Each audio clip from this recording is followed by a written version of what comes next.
Senator Carrico's here. We have reported with a small amendment your first bill, the P3 bill, and then we have the EDA bill before us, and we're just going over what it does, and I was explaining, and staff was explaining the genesis of it. I know I have a project in King William County that is affecting, there are others as well. Would you like to speak briefly to that? Well, I think a lot of people will start getting that about the projects around the state that is caught up in this after the report from JLARC on the number of leads that's come to these areas that the counties feel like it's important that they have a little bit more time. I know mine's a little different in the House. I am amenable to the House's amendments that make an emergency clause in 4 years and opposed to the 36 months that I have. So. And Senator, is it your understanding that the House patron has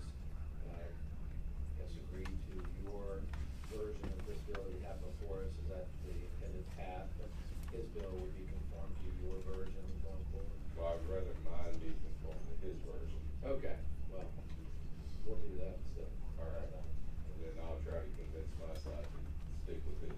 Good deal. That sounds like a plan. Because I think there's some counties that are captured up in it prior to the July date that this one will be effective, and this gives them a little more time than the 36 months. Okay. Very good. Yeah. Yes. Let's let Ann speak about it.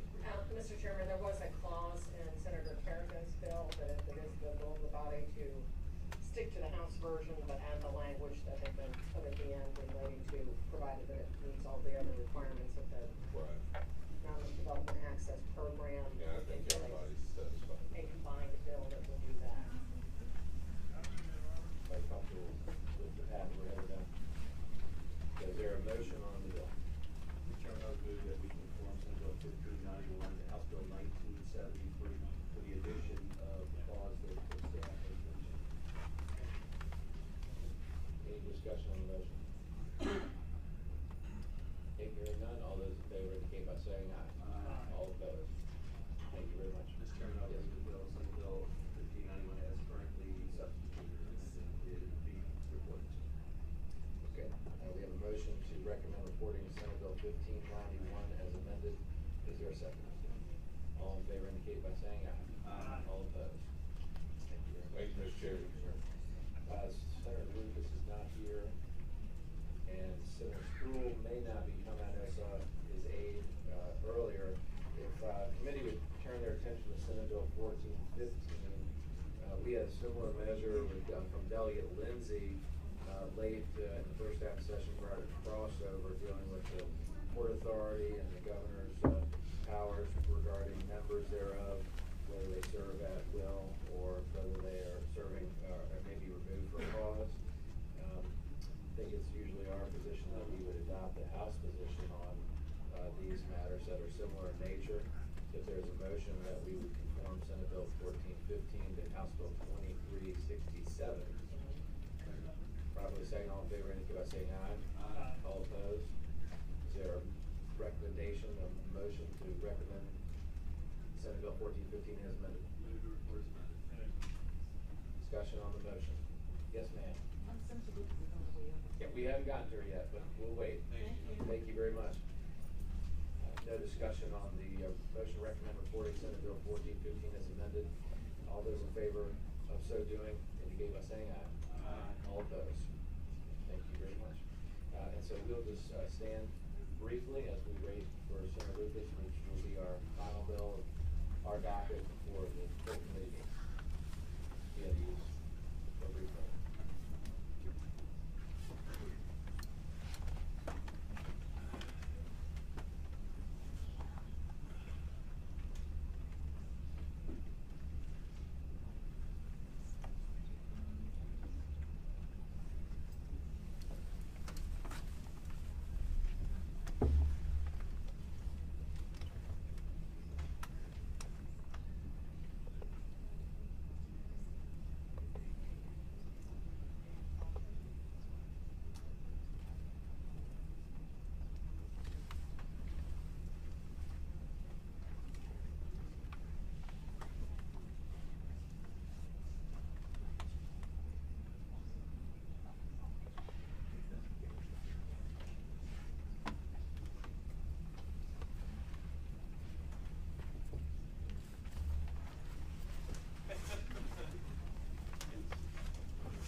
think we'll give her till 2 o'clock, it's just 5 minutes, shouldn't hold up. The train's still on, she here? No, there she is. Wonderful.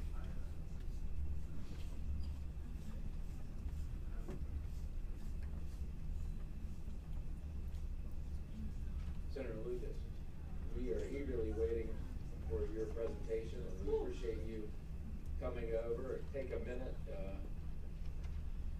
gather your thoughts. We're here to hear your bill, Senate Bill 1013. Thank you, Mr. Chairman, members of the committee, and I hope I brought the right folder. Yes, host cities, yes. Unlike existing statewide port-related economic development grants and tax credits and transportation grants program, the intent of this bill is to focus specifically on the fiscally stressed host cities of Ports, Virginia. It is supported by the 3 host cities of Newport News, Norfolk, and Portsmouth. Mr. Chairman, members of the committee, the state and region where port-related facilities are located reap a tremendous benefit from the port. However, these communities lose valuable waterfront property and bear the brunt of transportation issues associated with port operations. The majority of employment opportunities are created outside of the host jurisdictions and adjacent localities, and the host communities are among the most fiscally stressed in the Commonwealth. And of course, I have lots of other information, Mr. Chairman. And I have, David Yancey. Where's David Yancey? He's supposed to be here to support me. Senator, we know that Delegate Yancey supports him, and he's been an advocate for that. Do you have anyone else here who would like to address your? I have Sherry Neal here, who is the legislative liaison for the city of Portsmouth. Thank you so much, Mary. Good afternoon, Mr. Chairman, members of the committee, Sherry Neal, City of Portsmouth. This bill is similar to the one that you heard in the House, was Delegate James' bill. The difference with this one is that in the Senate, the Senate added Warren County into it. So that's the major change in the 2 bills. At this time, there's no money in neither the Senate or the House budget for it. It would be a fund that you'd be establishing to possibly be funded later, and it seems to have some merit from you guys when we talked about it before, and had some merit on the Senate side, so we appreciate any consideration that you can give us. Thank you very much, and we know the senator is a zealous and great advocate for her region, and as a point of personal privilege, I tend to agree with her on the other ways you can generate revenue off of the water front. We have a little facility in New Kent that could be multi-purpose, but with that, I'll help you with it. with that said, we got a good time. We did have Delegate James's bill, which was not acted on favorably. I will say that this committee did take a number of the problems that he presented, that I know that you are concerned about as well, to heart with respect to revenue shortfalls, and we have hold harmless provision that allows for a treasury loan to the city of Portsmouth regarding the loss of tax revenue as a result of the recent agreements that were made. Hopefully that will help. This is a bigger picture that I think you're looking at this point. I do know the Senate had the clause in the bill, and neither budget had the money in the budget, so it's really a policy question at this point for us. Are there questions of the good senator by members of the committee? Well, Mr. Chairman, I really want to thank you for the grant. I think that's going to go a long way to try to help us just make our budget work for the city of Portsmouth for this upcoming fiscal year. Yeah, and thank you for saying that, and we know that Delegate Joanna would be championing a lot of things here as well. Would he be with us?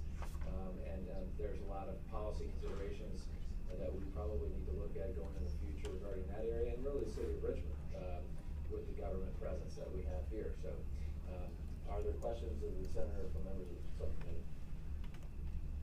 Are there any motions that the subcommittee wishes to make on Senate Bill 1013? Motion to lay the bill on the table. Is there a second? There is a second. All in favor indicate by saying aye. Aye. All opposed? 2 noes. I thank you for your consideration, Mr. Chairman. The other way that you're helping us would take us a long way. We're going to talk about it. Thank you so much. Appreciate it. With that, the committee